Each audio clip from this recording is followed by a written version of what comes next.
Arkadaşlar hoş geldiniz. Gündemde çok hızlı bir gezinti yaptığımız, bilmediğiniz veya duyduğunuz ama çok araştırdığımız konuları tek bir videoda size kolaylık olsun topladığımız, bunları yorumladığımız, bilgilendirdiğimiz, aynı zamanda sizden gelen yorumlara yönelik konuştuğumuz programımıza hoş geldiniz. Program dediğim konseptimize. İsmi ne? İsmi her şeyden biraz değişmedi. Çok herkes her şeyden biraz olsun devam etsin bu güzel dediler. Böyle de biz devam edeceğiz. Yeni bir değişikliklerimiz var. Artık elimizde, telefonumuzda kronometremiz ve kronometre beraber nerede çıkar bilmiyorum bir listemiz olacak. O listede istediğiniz saniyedeki konuya da gidebilirsiniz. Biz o listedeki her konunun üzerinde 2'şer dakikalık duracağız ve geçeceğiz. Bildiğimiz ve bilgilerimizi size aktarıp bunların hakikate bakan yönlerine bakacağız. Evet, o zaman başlayalım. Startı verelim. Başlayalım. Startı verdim. Evet, sabun kesme, slime ve sabun kırma gibi sosyal medyada özellikle son dönemde çokça takip edilen, bilinen, böyle rahatlatıcı video olarak geçen bir kısmımız var. Arkadaşlar gerçekten de yani ablam bilfil bunları seyrediyor ve çok rahatlatıcı olduğu söylüyor. Yani neden izleniyor falan filan diyenler için söylüyorum. Büyük bir fan kitlesi var bu ekibin. Yani sabun kesme işte bunları buzlatıştırıp herhalde kırıyorlar falan. Slime da hani onu da söyleyeyim neden yapılıyor. Tutkal sıcak su, gıda ve su, borakstan yapılan bir ürün yani artık ne ortaya çıktığını ben de biliyorum. Garip garip sesler çıkıyor. Peki bizim sorguladığımız şey şu. Bu sabun kesme, kırma, slime gibi şeyler ne zaman çıktı? Neden ortaya çıktı? Niye insanlar bunu rahatlamak için izleme ihtiyacı duyuyor? Yorumunu alabilir miyim kardeşim? O demek hızlı bir şey. Mesela ortak bir payda arıyoruz. Bu da bütün insanlar tarafından sevildiyse ve beğenildiyse çoğunun ekseriyet olarak demek ki fıtri bir meyilim var. Yani inansın veya inanmasın herkes bir manzara gördüğünde, bir şelale gördüğünde bir lezzet alabiliyor. Demek ki anlıyorsun ki bu onun inancının arkasında olan bir fıtri bir meyilimin olduğunu gösteriyor. Az bu slime'da da o videoların çoğunda da bu var. Yani bizim içimizde bazı şeyleri keşfedebilen, ondan lezzet alabilen bir olgu var, bir mekanizma var. Bunu doğru yerde, doğru şekilde kullanırsak aslında lezzeti daha anlamlandırabiliriz. Üstad Hazretleri yine burada bunu nasıl doğru şekilde kullanabileceği, nasıl doğru şekilde lezzetlendirebileceğini anlatıyor. Bu da Kur'an kalplere kuvvet ve gıdadır. Ruhlara şifadır. Gıdanın tekrarı kuvveti arttırır. Tekrar etmekte daha meluf ve menus olduğundan lezzet artar. Yani aslında bizim ruhumuzun çok büyük bir açlığı var. Ve yıllardır bunu doyurmadığımız için bu tarz fıtratın artık cüz'iyatta yani küçük bir şey kalmış gördüğünde ruh onunla hoşlanıyor, mutlu oluyor. Mesela stres atma videoları olsun, o işte o şeyleri izlemek olsun. Ama gerçek hakikisini izlemek istiyorsa bir insan hani bir Hristiyanın Kur'an dinlediğinde ağlamasıyla anlayabiliyor aslında. Çünkü Kur'an gerçekten ruhun ana mekanizmasını dolduran çok büyük bir gıda. Gerçekten manevi olarak bizim nasıl ki madde yemeye ihtiyacımız var, manevi olarak da bu ruhsal ihtiyaçlarımızı çözmenin gereği hissediliyor. Bunu çözelim. Çok uzatmayalım, geçelim. Devam ediyoruz arkadaşlar. Evet, bir tane video dolaşıyor bildiğiniz üzere. Bu özellikle internette, Facebook'ta falan. Ronaldo İsrail spikerin mikrofonu alıp göle fırlattı videosu. Peki bunun hakikati nedir? Biz burada arkadaşlar psikolojik gizem falan filan her şeyini çözmeye çalışıyoruz. Birincisi hemen aydınlatayım. Arkadaşlar bu video Euro 2016'da oluyor ve hani bir maç yeniliyorlar. Ronaldo'ya bir soru soruyor işte bir sonraki maç hazır mısın? Orada da bir yürüyüş yaptıkları için takımla beraber Ronaldo da kızlıyor ve mikrofonu atıyor. Olayın özü neden böyle Facebook'ta bu tarz videoları vesaireleri böyle bir yanıltma, yani Ronaldo güzel bir insandır, hoş güzel eyvallah ama böyle yanlış bir tarzda servisleme söz konusu. Neden böyle bir şey var? Bu da sosyal medyanın çok büyük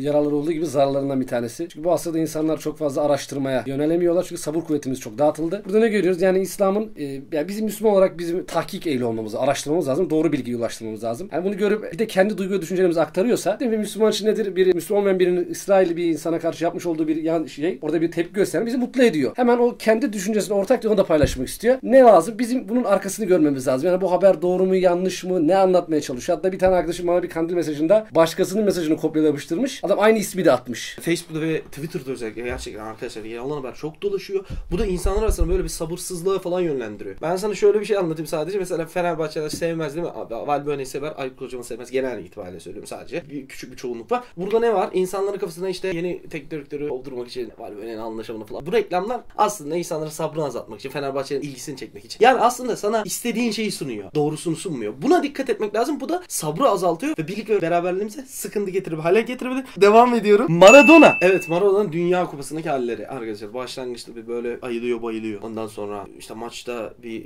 devre arasında uyuyor. Sonrasında kaldırırlarken bayılıyor. Bazen gollerde falan aşırı tepki falan veriyor. Bunun sebebi ne diye bizim bayağı bir konuşuldu yani. Yazık falan filan dendi. Çok acayip kendini farklı halleri soktu. Üzüldük biz de.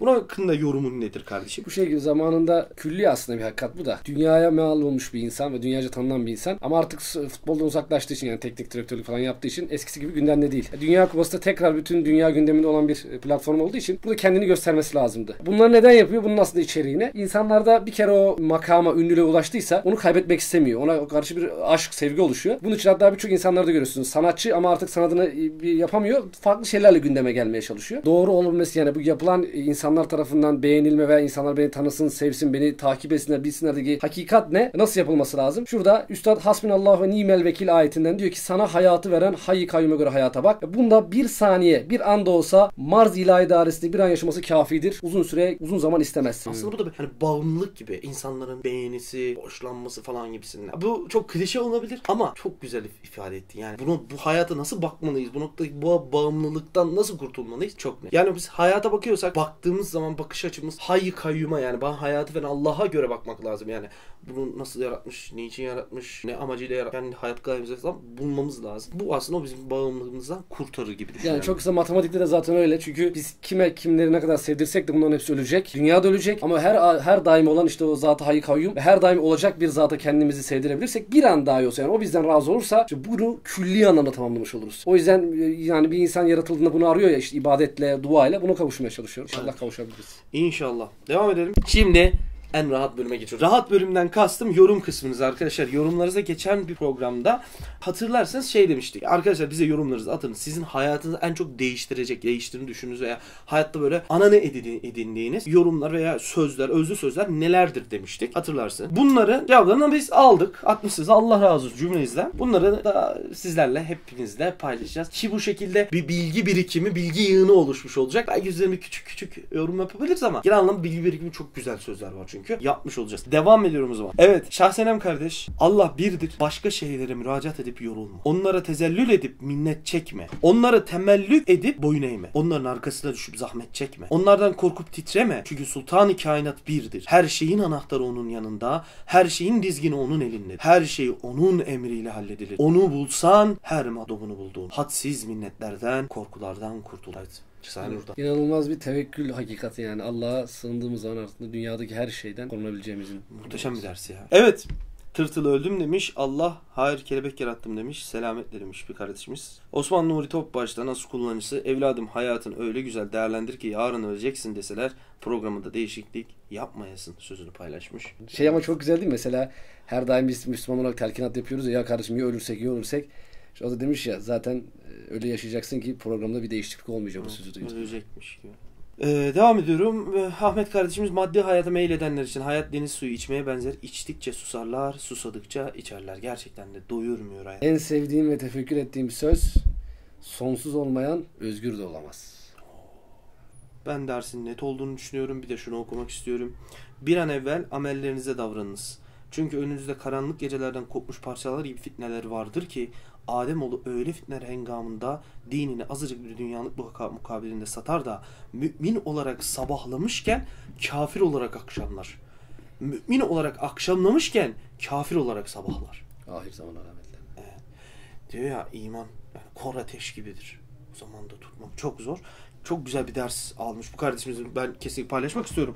Hadis-i şerif bendeki demiş. Sonra okurum ya. Sınav bitince başlarım ya. Şimdi dursun önce işlerimi halledeyim gibi tembelliklerimi kırdı attı elhamdülillah demiş. Selamünaleyküm değerli kardeşlerim. Aleykümselam. Kanalını severek takip ediyorum. Allah yolunuzu açık eylesin. Benim en sevdiğim sözlerden bir tanesi bir kitabullah-ı azamdır seraser kainat. Hangi harfi yoklasan manası hep Allah çıkar. Yani şöyle bir hakikati zaten çok değerli yani Üstad da diyor ya kainatta hiçbir şey yok ki Allah'ı hamd ile tesbih etmesin. Yani bu da kardeşimizin paylaştığı kainat kitabında bütün her şey Allah'ı zikrediyor yani. Bir de vardı ya yani işte Allah yazan koyun keçi. 2000 öncesi ateizm çökertme delilleri de işte. Evet. Bu kadar. Sanırım yeterli oldu. Arkadaşlar kapatıyoruz artık programı. Bir sonraki programda görüşmek üzere. Bu arada şunu özellikle belirtmek istiyorum. Bu sizin programınız. Kesinlikle sizin hani yorumlarınız veya gönderdiğiniz şeyler üzerine şekillenecek program. Her hafta farklı bir şey görebilirsiniz. Her hafta bir yenilik görebilirsiniz. Ama bunun özünde siz varsınız. Bu videoyu siz yapıyorsunuz. Peki nasıl yapıyorsunuz? Bir sonraki video için şöyle de bir hazırlık koyalım. Değil mi? Hani onun etrafında şekillensin. Hayatınızda hiç unutamadığınız değil mi? Hani dönüp aklınıza gelince mutlu olduğunuz. Evet hatırlayınca mutlu olduğunuz. Anınızı bize yazabilirsiniz. Çok mahrem değilse. Biz de onun üzerine tekrar böyle kendi anılarımızla beraber yani yine kendi program çerçevesinde konuşabiliriz. Allah'a emanet olun. Kendinize iyi bakın. Görüşürüz.